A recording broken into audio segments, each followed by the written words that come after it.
Buenas noches, hermanos. Vamos hoy a reflexionar el Evangelio de este día, domingo 10 de enero. El Evangelio es Marcos 1 del 7 al 11. En aquel tiempo Juan predicaba diciendo: Ya viene detrás de mí uno que es más poderoso que yo, uno ante quien no merezco ni siquiera inclinarme para desatarle la correa de sus sandalias. Yo los he bautizado a ustedes con agua, pero él los bautizará con el Espíritu Santo. Por esos días vino Jesús desde Nazaret de Galilea y fue bautizado por Juan en el Jordán. Al salir del agua vio que los cielos se rasgaban y que el Espíritu en figura de paloma descendía sobre él. Se oyó entonces una voz del cielo que decía: Tú eres mi Hijo amado, yo tengo en ti mis complacencias. Palabra del Señor.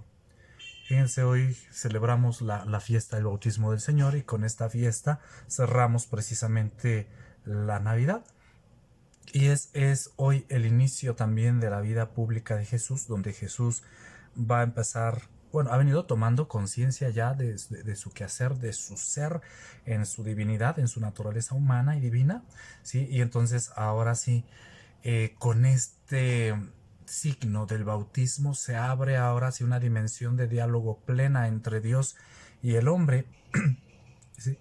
Y Dios es quien quiere permanecer con nosotros, con el hombre. Y fíjense, ante esta experiencia, ¿sí? Sabemos que hoy por el bautismo se nos abre la puerta del cielo, la participación plena en la vida divina también con el Señor, ¿verdad? Y que eso pues obviamente motiva al hombre a querer ser mejor día con día.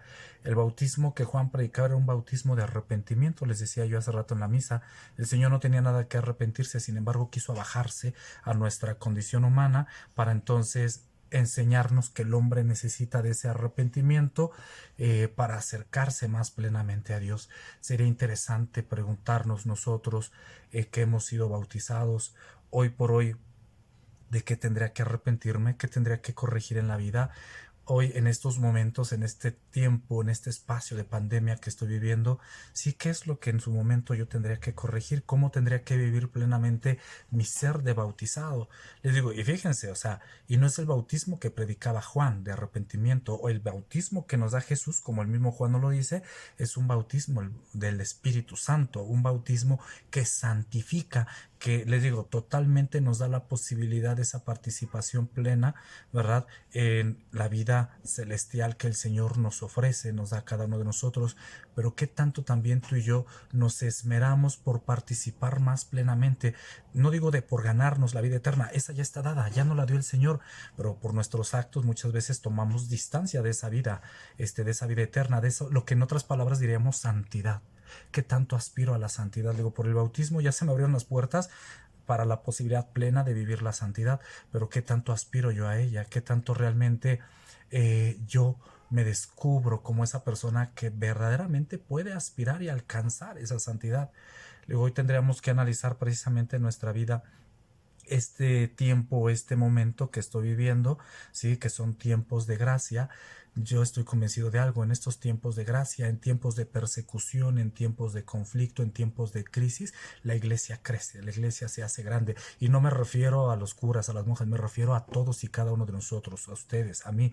Sí, la iglesia fortalece. ¿Por qué? Porque la iglesia fortalece su fe. Tú y yo somos iglesia, entonces estamos llamados a fortalecer la fe que en el bautismo precisamente recibimos y que nuestros padres y padrinos se encargaron de cultivar y hacer crecer en nosotros.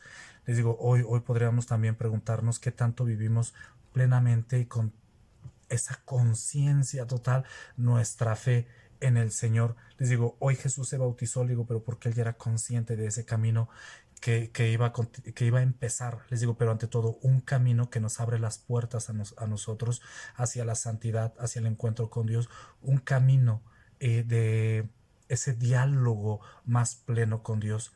Por eso el Señor hoy también nos lo ha dicho: este es mi Hijo amado en quien me complazco, en quien tengo mis complacencias, ¿verdad? ¿Por qué? Porque al Señor le agrada la manera en la que Jesús ofrenda su vida a Él, ¿verdad? ¿Para qué? Para nuestra salvación, pues tú y yo estamos también llamados a agradar a Dios con nuestras acciones, y no es otra cosa más que aspirar a ser santos y buscar la santidad en nuestra vida. Pues hermanos, démosle hoy gracias al Señor por nuestro bautismo, y que también por la fe recibida en Él, tú y yo verdaderamente aspiremos a la santidad y a agradar a Dios día con día en nuestros actos, aún en medio de estos espacios de pandemia. El Señor esté con ustedes, la bendición de Dios Todopoderoso, Padre, Hijo, Espíritu Santo, les acompañe siempre. Amén. Que tengan buena noche, que descansen. Dios los bendiga.